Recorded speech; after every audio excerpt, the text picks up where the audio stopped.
Pietro ബെറില്ല എന്ന യുവാവ് ബ്രെഡിന്റെയും പാസ്റ്റയുടെയും ഒരു ചെറിയ ഷോപ്പ് തുടങ്ങിയതാണ് 1877 ഇറ്റലിയിൽ.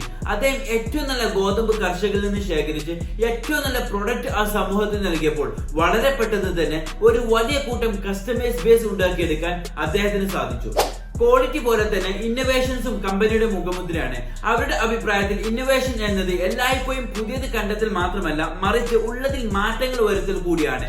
പുതിയ ഷേപ്പിലുള്ള പാസ്തകളും അതുപോലെ തന്നെ വ്യത്യസ്ത രീതിയിലുള്ള ഡ്രൈയിങ് പ്രോസസ്സുകളും ഇവരെ മറ്റു കമ്പനിയിൽ നിന്നും വ്യത്യസ്തമാക്കുന്നു. എക്സ്പോർട്ടിംഗ് ആരംഭിക്കുന്നതിന് മുമ്പ് ഇറ്റലിയിൽ ഒരു സ്ട്രോങ് ബേസ് ഉണ്ടാക്കിയെടുക്കുന്നതിൽ ബെറില്ല കമ്പനി വിജയിച്ചിരുന്നു.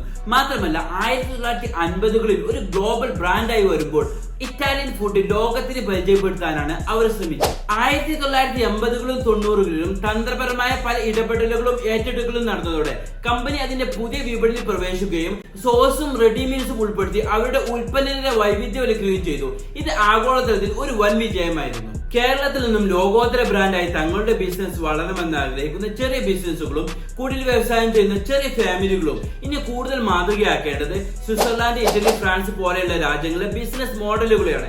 കാരണം ഇന്ന് നമ്മൾ ഫേസ് ചെയ്യുന്ന പല പ്രശ്നങ്ങളും 100-200 വർഷങ്ങൾക്ക് മുമ്പ് അവർ ബിസിനസ്സിൽ സോൾവ് ചെയ്തിട്ടുള്ളതായി കാണാം. നമുക്കറിയാം ഇന്ന് നാട്ടിൽ ഹ്യൂജ് റിസോഴ്സസ് എന്ന് കുറഞ്ഞു വരുന്നു.